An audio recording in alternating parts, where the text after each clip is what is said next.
the zip allowance. In this case, we don't have to close the zip allowance. All we need to do is, first of all, mark out where our zip allowance would be. Remember I told you that with this waistline, we have already incorporated like 2 to 3 inches of zip allowance. So I'm going to measure that out first. Now when you're placing your tape rule at the edge of a curved line like this, you have to ensure that your tape rule rests inside. That means that the upper edge of the tape rule is aligned with the edge of your waist. That's how you should do it. So you're sure that where you're placing your tape rule falls on the seam line. So I'm measuring my waist now.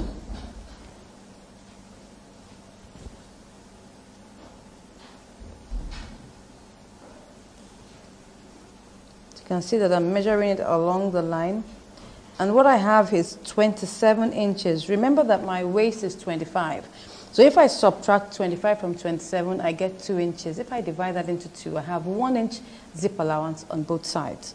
So I'm going to start by marking the points of my zip allowance. I place the two edges together.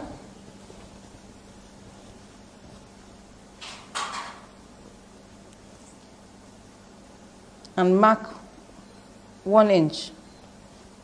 I fold that point, and that will be where I would notch. That's where I'm going to place my zip. So I take my zip. Now this is the right side of the zip. Now when you're done with fixing it, it will look like it's just a seam line. That's how it looks like for an invisible zip. This is the right side. The right side is not really visible, but the wrong side is visible. You can see that. So this is the wrong side. So I'll now mark out the point where I want the zip to stop on the wrong side. I take out my tape rule and measure the length. What I have here is about 10.5 inches. All I need is about 8 inches long. That's okay for me.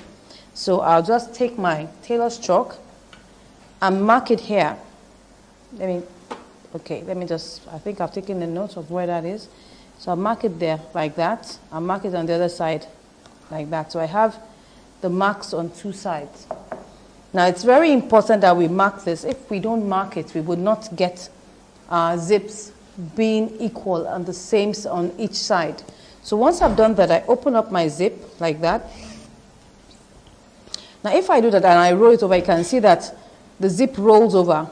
That's the zip teeth rolls over like that. So I'm going to sew near that point where I have the fold, and that will give me a neat zip seam. So I'll place that here, like here. Pin it in place, ensure that it's directly on that notch.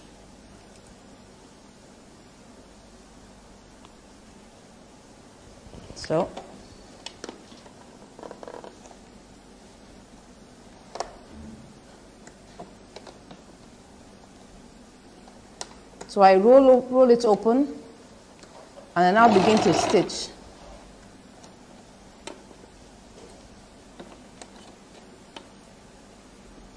I ensure that I roll it open and stitch.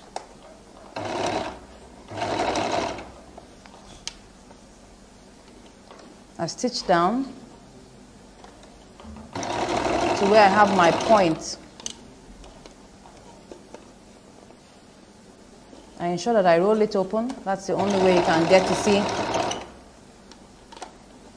You can actually use an invisible zipper foot to sew it if you're using a straight sewing machine, or even on your zigzag or electric machine, you can still use an invisible zipper foot. It's there. But because this is a wider, foot, it's easier for it to just press it open flat. That's why I'm not using the invisible zipper foot for it. So once I'm done with that, I zip it up like that.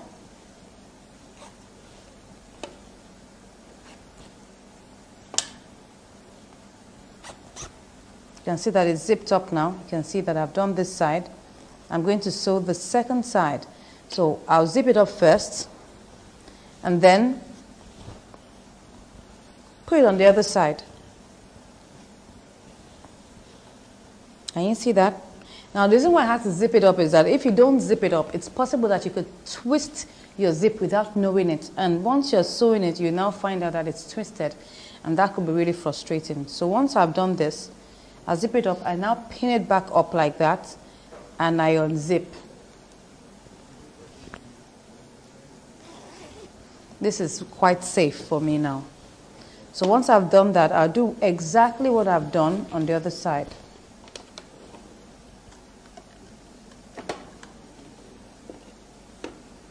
I roll it open and I now begin to stitch.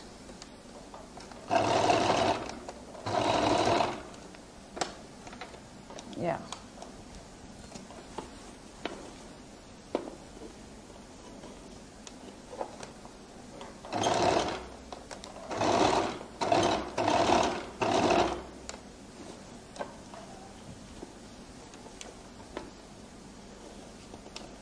I roll it open and I now begin to stitch.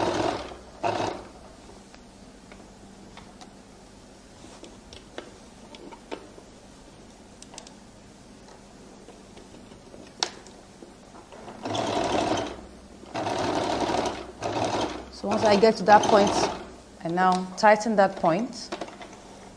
I'll lift it up.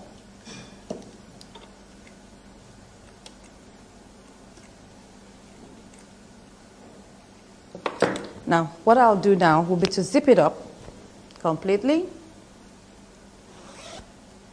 Now, let me show you how it looks like. Now, you can see that it looks like it's a seam.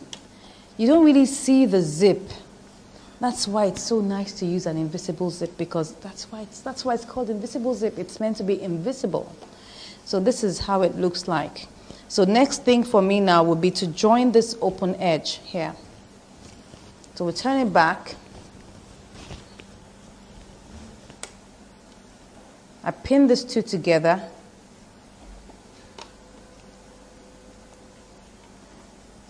I hold it together like that and ensure that it's on the same line. I pin it down. And I just sew like about an inch and a half upwards, just to secure that point there.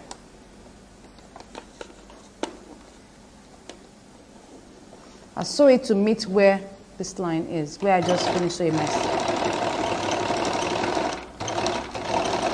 If you don't sew it from the bottom now up, I just gave it like about 2 or 3 inches. If I don't sew it this way, if I want to start from here all the way down, I'll find that I'll have a little space, and you will see that peeping out from the zip side. So it's better to start from just about 2 inches upwards, and then afterwards I now finish up my zip allowance. Now, as I'm just doing now.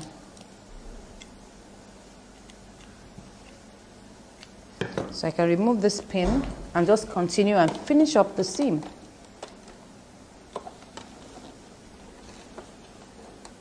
Now it's easier for me to just finish it all the way to the end now.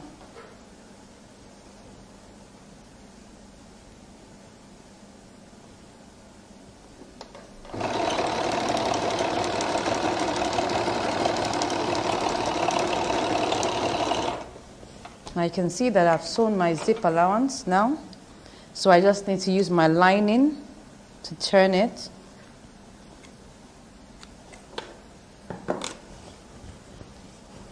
Now this is how it looks like now. Practically done with the skirt. I just now take my lining. This is my lining. Now I have sewn 8 inches of zip. So that means all I need to do is mark out 8 inches on my zip on my lining and sew down. I need to leave that space. I'm sure you remember how we did our skirt, so it shouldn't give you any hassles. So I'll just mark that out.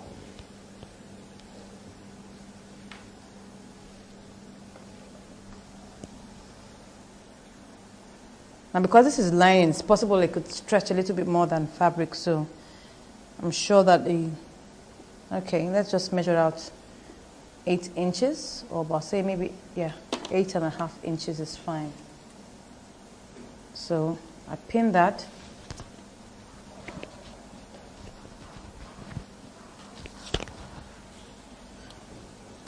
And I'll sew here.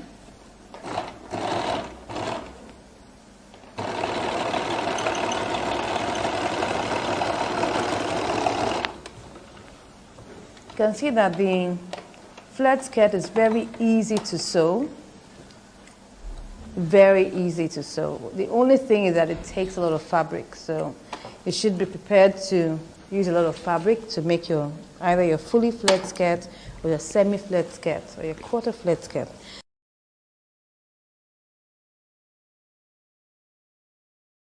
So now I'm going to place this directly on my skirt like this.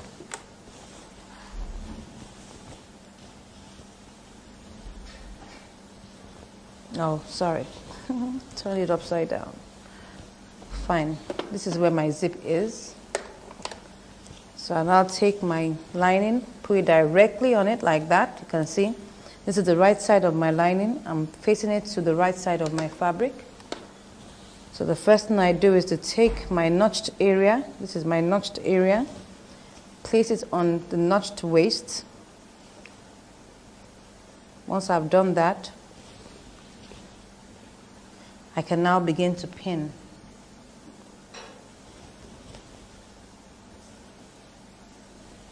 So I begin to pin. I'll unzip my zip now so that I can create some room to turn it over the zip. So it's pretty much the same way we did our 6-piece skirts, how we turned it over.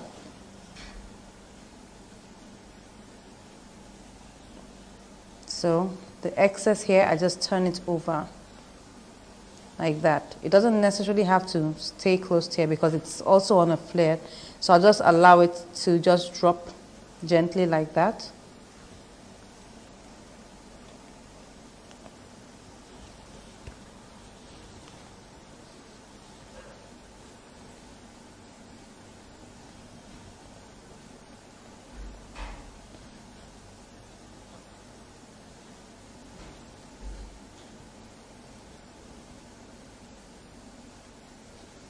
Okay, so the other edge now, I fold it over the zip area like this and sew.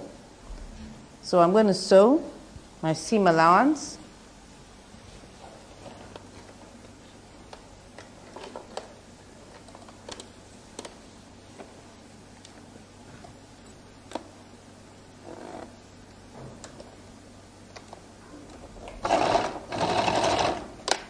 Okay, so we begin to turn it around.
So now I've already sewn round.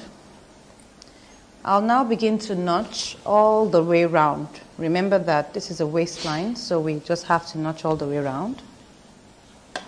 Remove the excess or the bulk at that point because that will help you turn around properly. So I'll just notch it like that. Ensure you don't cut through the seam line.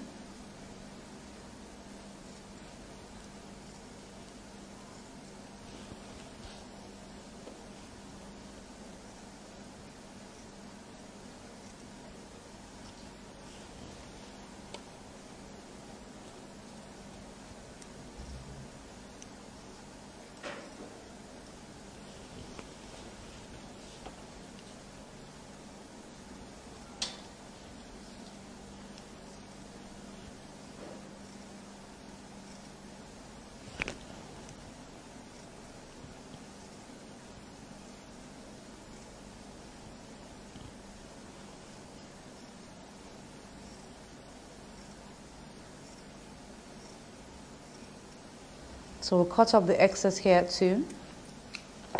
So all we just now do now would be to top stitch it. So we're going to top stitch it on the lining. And I'm going to turn this to the wrong side. This will help me top stitch it well.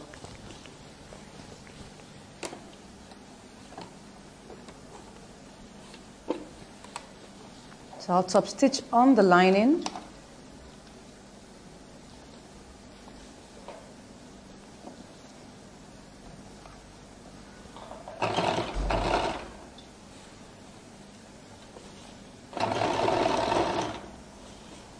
So just follow it like that, the edge.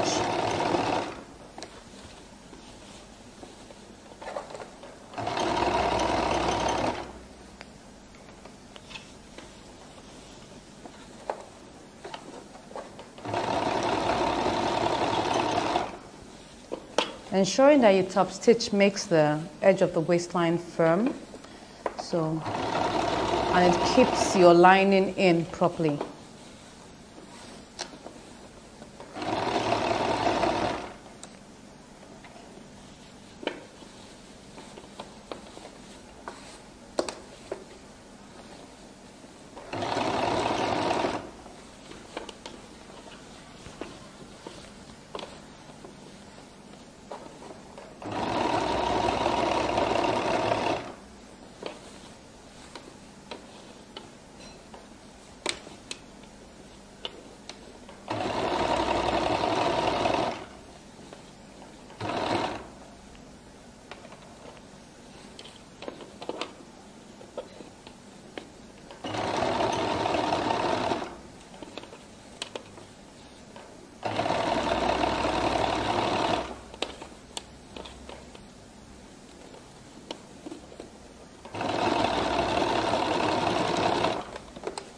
So we've top stitched on the lining now.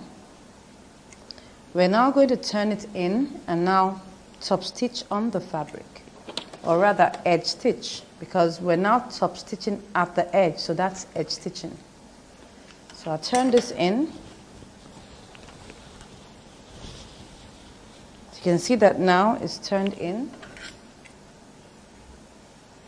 So the first thing I would do would be to ensure that I have a very straight edge. So what I'll do is zip it up first. And now fold to ensure that I have the same edge. This is very important so that it looks neat. Now this is what I'm going to do. See? Try to get the same edge. Make sure that the two sides are the same height. You don't want one looking a quarter inch different in length. You want the two to be this exact height. You can see that. Let's see, it's about the same. Fine. So I just unzip, and I'll now begin to edge stitch with a 1/4 inch.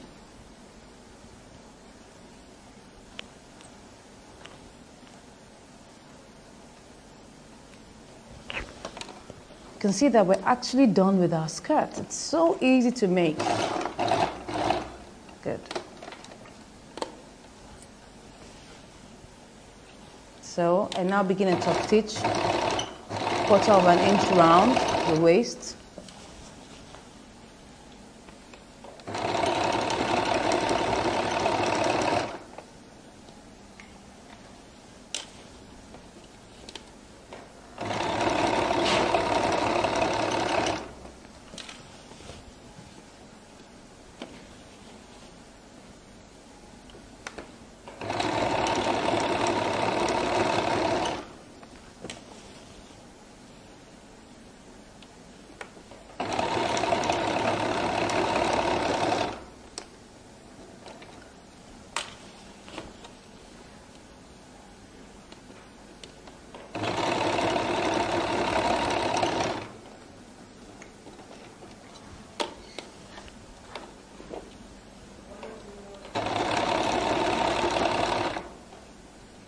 So now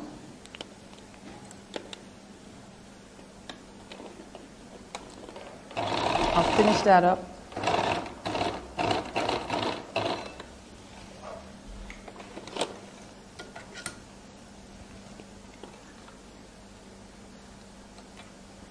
So now that I've finished that up, the next thing I'm going to do will be to hem it down to the zip.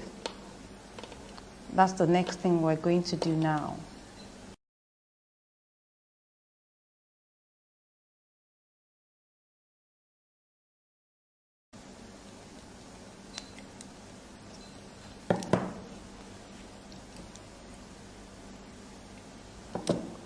Let's turn it to the wrong side and pin it together.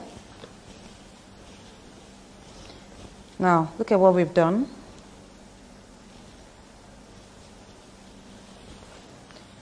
We're going to pin this down to our zip. Remember how we always hem this down when we're done with turning?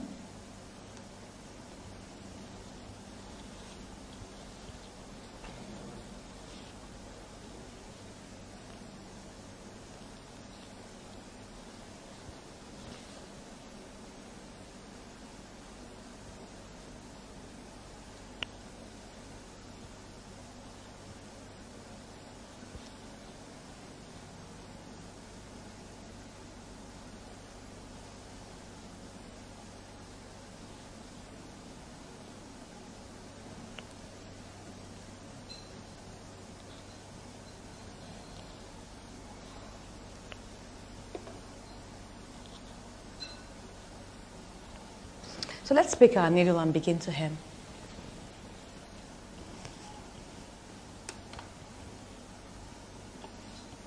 So now we're going to start hemming. I'm sure you're already used to doing this, so it's a piece of cake for you. So we'll just start by hemming.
So we're already halfway now. Yeah.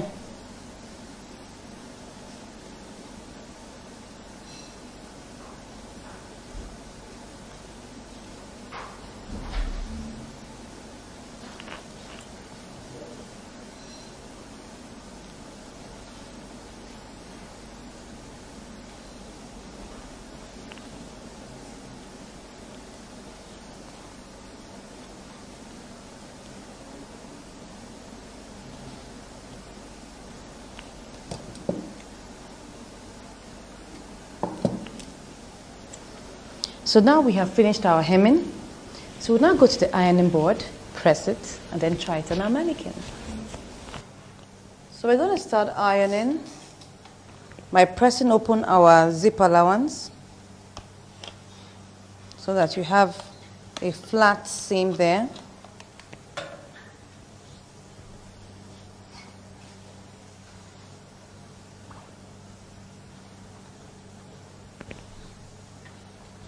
Press it open.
So the edge of your fully flared skirt will be neatened off with your industrial weaving machine. Your teachers will show you how to do that. Your instructors will show you how to do that. So now we've already ironed our fully flared skirt. So let's go and try it out on our mannequin. You can see that we've already completed our fully flared skirt. It just took us like about 30 minutes to make. It's so easy. I tell you, it's so easy. So why don't you try it out? Make your arc and now cut it out. Show it to your instructors and now begin to sew. It's so easy. Now you can add this flare to any side, any part of your outfit. You can add it to your break. You can add it to the